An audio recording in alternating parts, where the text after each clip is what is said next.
তারপরের সিনেমাটা হইল এখন যেটা বলতেছিলাম দাস, DAS, দাস। দাস দিয়ে কী বোঝায়? এরকম অনেক নাম আছে আমার, যেমন আদিত্য অনেক বলতো যে আপনার নামগুলি চমৎকার। ইয়াবা, ড্রাগস, সেক্স, স্ট্রিট গার্ল, এদের নিয়ে লিখছিলাম বিন্দু আগুনের শহর স্ক্রিপ্ট পর্যন্ত রয়ে গেল। আর এখনকার যেটা বলি দাস, দাস হইল drugs, D for drugs, A for arms, S for sex, Das.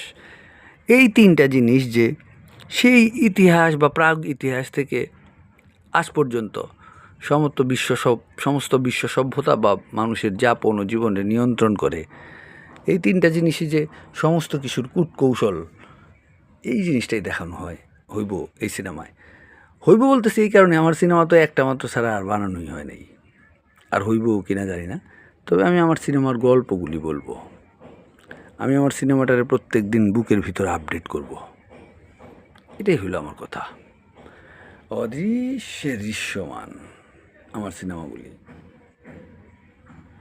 রবীন্দ্রনাথের গোড়া এখানে পড়ে আছে, এখানে আমার ব্যাকপ্যাক। আর আমি আমার ঘরটারে কিন্তু আদর করে ডাকি ডাস্টবিন।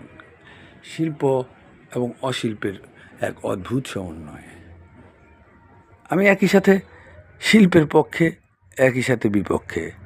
একই সাথে আমি আর্টের মাস্টারপিসদের নিয়ে অনেক বিস্ময় বোধ করি, আবার একই সাথে আমি বলি মোনালিসা এমন একটা জিনিস যেটা নিয়ে মানুষ খাইতেও পারবে না, খিদা লাগলে যে ওইটা কাইটা খাবে তাও না, অথচ এটার এত দাম। একই সাথে আমি আর্টের গুণগান গাই এবং নিন্দা করি। এই হইলাম আমি, সায়েম আফতাব, নগরকুণ্ডা, সাভার ঢাকা।